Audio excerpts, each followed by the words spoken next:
말씀으로 하루 여는 복된 새벽에 하나님께서 우리에게 주시는 귀한 말씀은 신약 성경 누가복음 8장 4절에서 8절까지 되겠습니다. 온라인으로 동참하는 여러분도 다 함께 성경을 펴주시고 같이 말씀 속으로 들어가 보실까요? 각 동네 사람들이 예수께로 나와 큰 무리를 이루니 예수께서 비유로 말씀하시되 씨를 뿌리는 자가 그 씨를 뿌리러 나가서 뿌릴새 들어는 길가에 떨어짐에 밟히며 공중의 새들이 먹어버렸고 들어는 바위 위에 떨어짐에 싹이 났다가 습기가 없으므로 말랐고 들어는 가시 떨기 속에 떨어짐에 가시가 함께 자라서 기운을 막았고 들어는 좋은 땅에 떨어짐에 나서 백배의 결실을 하였느니라. 이 말씀을 하시고 외치시되 들을 귀 있는 자는 들을지어다. 아멘. 비유가 뭡니까? 우리 주님이 비유를 자주 드셨는데 비유라고 하는 것은 잘 알아듣는 사람들은 단번에 알아듣도록 되어 있고 못 알아듣는 사람은 오리무중에 빠지게 됩니다. 그래서 저희는 보아도 보지 못하고 들어도 듣지 못하게 하려 함이니 10절에 우리 주님 말씀하고 있습니다. 하나님의 말씀은 가장 값진 거룩한 천국의 비밀이기 때문에 마음이 열려있는 사람, 깨닫는 영이 있는 사람, 전적으로 수용하는 옥토 같은 사람에게만 그 말씀이 떨어져서 싹이 나고 꽃이 피고 100배의 열매를 맺게 되는 것이에요.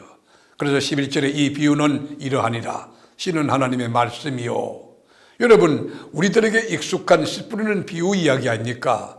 씨 뿌리는 비유의 핵심은 하나님의 나라는 무엇으로 시작하여 어떻게 확장돼 가는가를 이야기하고 있는 거예요. 씨를 뿌리는 사람은 하나님의 말씀을 전하는 사람입니다. 땅은 말씀을 받는 우리 마음 상태, 영적인 이 상태를 말하는 거예요.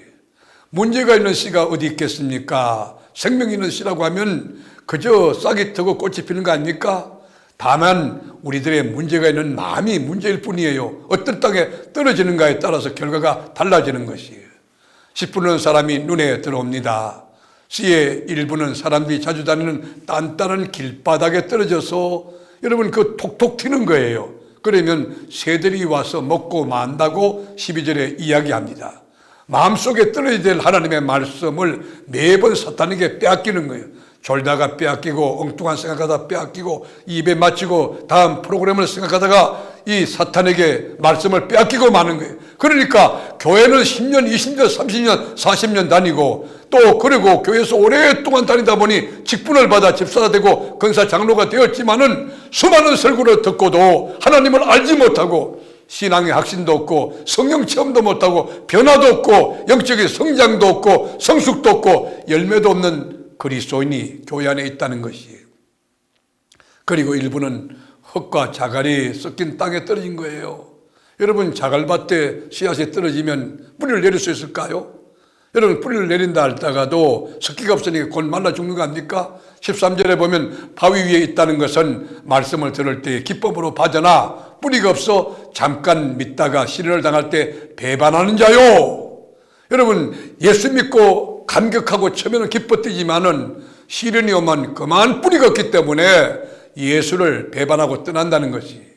이런 곳에 씨가 뿌려지면 일단 썩은 나지만 흙이 얕고 그 밑이 돌이기 때문에 뿌리를 깊이 내릴 수가 없는 것 아닙니까? 그래서 태양이 솟아오르고 뜨거운 바람이 불고 열기가 나면 그게 말라 버려지고 마는 것입니다. 그리고 가시떨기에 떨어진 씨앗이 있습니다. 싹이 났으나 가시에 찔리고 가시 그 나무가 너무 무성하게 우거졌기 때문에 자라지 못하는 결국 죽는다는 거예요. 14절에 보면 가시떨기에 떨어졌다는 것은 말씀을 들은 자이나 지내는 중 이생의 염려와 재물과 향락의 기운이 막혀 온전히 결실하지 못하는 자요. 여러분, 가시가 막고 있으니 열매를 맺어도 시원치 않아요. 아주 시시한 열매가 맺히는 거예요. 이러한 사람은 말씀을 잘 듣습니다. 믿음도 있고 주님도 사랑합니다. 나름대로 말씀대로 살리고 노력하는 마음도 있습니다. 그런데 위가 막혀 있어요. 가시나무들이 이 꽉 막고 있어 태양을 막고 있고 그렇게 그늘이 지고 그리고 성장하려 하지만 가시에 찔려서 정상적으로 자랄 수 없는 거 아닙니까? 이 장애물은 세상의 염려와 재물, 향락의 유혹입니다. 여러분, 염려가 뭡니까? 이 메린나우라고 하는 헬라어 원어에 보면 목을 조른다는 뜻이 있어요. 염려 걱정은 우리 생각과 영혼의 목을 졸라서 죽게 합니다. 열매 맺지 못하는 거예요. 그러나 가장 귀한 이 밭이 있어요. 뭐요? 옥토예요. 비옥한 옥토, 부드러운 옥토, 물이 풍부한 옥토에 씨앗이 떨어지면 잘 자라서 30배, 60배, 100배의 소출을 맺게 된다는 것입니다. 사랑하는 교우 여러분, 우리가 말씀이 떨어질 때에 가장 중요한 것은 뭐예요? 아멘하고 받고 난 뒤에 거기 섞기가 있어야 돼요. 섞기가 뭐예요? 통회하는 마음이에요. 너무 하나님 앞에 바로 살지 못함에 대하여 가슴 찢고 회개하는 마음이에요. 그래서 시편 51편 17절에 보면 하나님께서 구하시는 제사는 상한 심령이라. 상한 심령을 하나님이 원하시는 거예요. 하나님이여 상하고 통회하는 마음을 주께서 멸시하지 아니하시리이다. 여러분, 가슴을 찢고 통에 자복하며 깨어진 마음을 가지고 주 앞에 올 때 주님이 멸시하지 않고 우리를 버리지 않고 거기에 복음이, 그게 말씀이 싹트게 하십니다. 좋은 조건을 만나면 씨앗은 무한대로 엄청난 능력을 발휘하여 열매를 맺고 꽃을 피우고 생명이 약동하게 되는 것입니다. 사랑하는 교우 여러분, 우리가 어떤 밭에 심령이 되어져 있습니까? 말씀이 선포되면 아멘하고 그저 감격으로 받고 그리고 눈물로 주님 고마워요, 감사해요, 말씀대로 살지 못함에 대하여 토개자복하는 그런 상한 마음을 가지고 있을 때 철을 따라 꽃을 피우고 열매 맺는 풍성한 수확이 있는 그런 인생이 되리라고 생각합니다. 오늘도 말씀을 받을 때, 이 선포된 말씀을 묵상할 때, 이 말씀대로 살아갈 때 100배, 60배, 30배 열매가 소출되는 감격으로 우리 주님께 영광과 존귀와 찬양을 올려드리는 저와 여러분이 될 수 있기를 주님의 이름으로 축복합니다. 기도하겠습니다.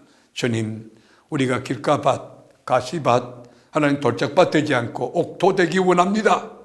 그저 심령이 아주 유하고 수용성이 있고 그리고 상한 심령이라 주님 부족해요, 허물 많아요, 통해자복, 눈물이 그치지 않는 그런 옥토 심령, 이 연한 심령이 되어서, 가난한 심령이 되어서 하나님 말씀이 선포될 때마다 은혜가 되고 말씀이 감격이 되고 그 말씀이 막 싹을 쳐서 100배로 열매를 소출하는 그런 건강한 재성산의 법칙이 적용되는 신앙인이 되게 하옵소서. 오늘도 우리와 함께 하실 주님을 찬송하며 넉넉히 열매 맺게 하실 주님 앞에 모든 영광 돌리옵고 예수님의 이름으로 기도하옵나이다. 아멘.